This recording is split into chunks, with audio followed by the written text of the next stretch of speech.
Bonjour à tous et bienvenue sur la chaîne de Neskin le Milaniste. Aujourd'hui, je vais vous proposer le meilleur 11 de légende du Milan AC de tous les temps.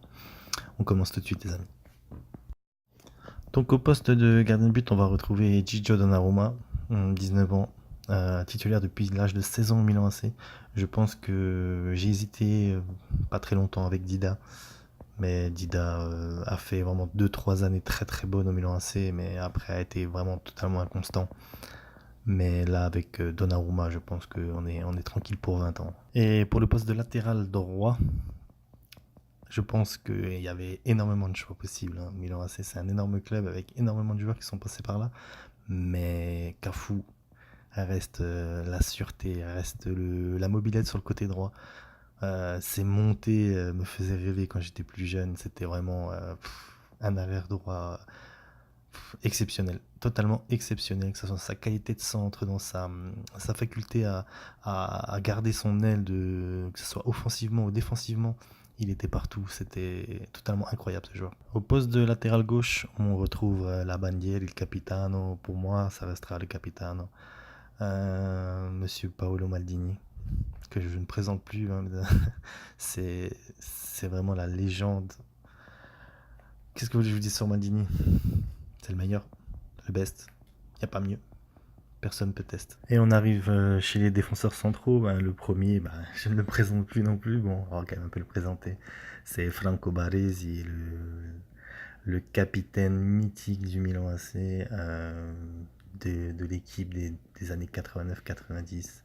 A été le pionnier, le leader de cette équipe grandiose avec les Van Basten, Gullit. C'était l'homme de fer d'Arrigo Sacchi à l'époque, donc respect à lui. Et pour accompagner Baresi au poste défenseur central, je mettrai Alessandro Nesta, qui est selon moi le meilleur défenseur central de l'histoire. Tout simplement de l'histoire, parce que franchement Nesta, si pour les plus jeunes d'entre vous qui ne connaissent pas encore Alessandro Nesta, allez regarder un petit peu sur YouTube et vous allez voir que c'était un grand défenseur et un grand monsieur. Au poste de milieu récupérateur, le gladiateur. Le gladiateur du Milan AC. Le chien, il mordait tout le monde sur le terrain. Alinho Gattuso, c'est actuellement l'entraîneur du Milan AC. Quand on voit la rage qu'il transmet aux joueurs, quand on voit la rage qu'il avait quand il était joueur, on peut pas mettre quelqu'un d'autre au milieu du Milan AC, c'est pas possible. Et pour compléter Gattuso au milieu récupérateur, relanceur, le meilleur relayeur du monde, hein, en tant que... Bon, après, il y a une d'autres, mais Andrea Pirlo. Andrea Pirlo, monsieur passe décisive, monsieur ouverture, monsieur je vois le jeu avant tout le monde, monsieur je suis précis dans tout, monsieur je mets des coups francs exceptionnels. Totalement parfait au milieu de terrain pour organiser le jeu de cette équipe de légende. On arrive au milieu de terrain, donc j'ai mis côté droit Ruud Gullit, joueur totalement fantasque, exceptionnellement talentueux, qui a gagné près de 3 ou 4 Ligues des Champions, en 3 je crois avec le Milan AC. C'était vraiment un régal à voir jouer avec les 3 Hollandais, c'était la légende du Milan. Et dans l'axe de ce milieu de terrain, on retrouve Ricardo Caca, qui est pour moi Il Bambino d'Or, le joueur que j'ai adoré, que j'ai vénéré, adulé. C'était pour moi un dieu vivant, Caca. Je l'avais vu arriver tout jeune au Milan AC, il avait fait une seule frappe. Je me suis dit, ce garçon-là a de l'avenir, et ce garçon-là a fait énormément de choses pour le Milan.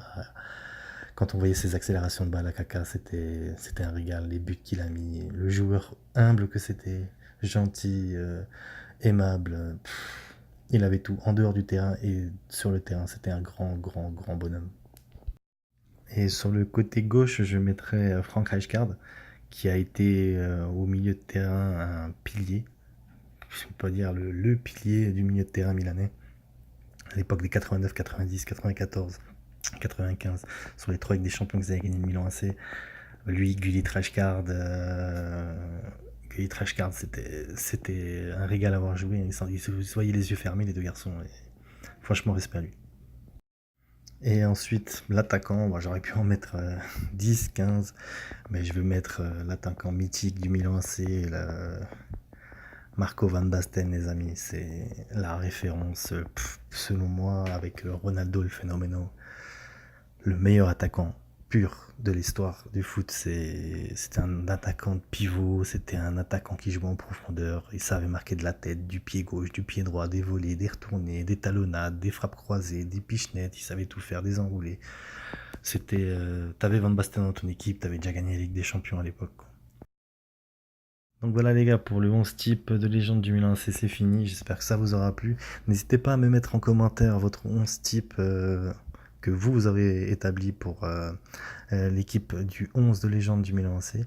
N'oubliez pas de vous abonner, de liker la vidéo, d'activer la petite notification. On se retrouve très bientôt sur le Neskin les Milanistes.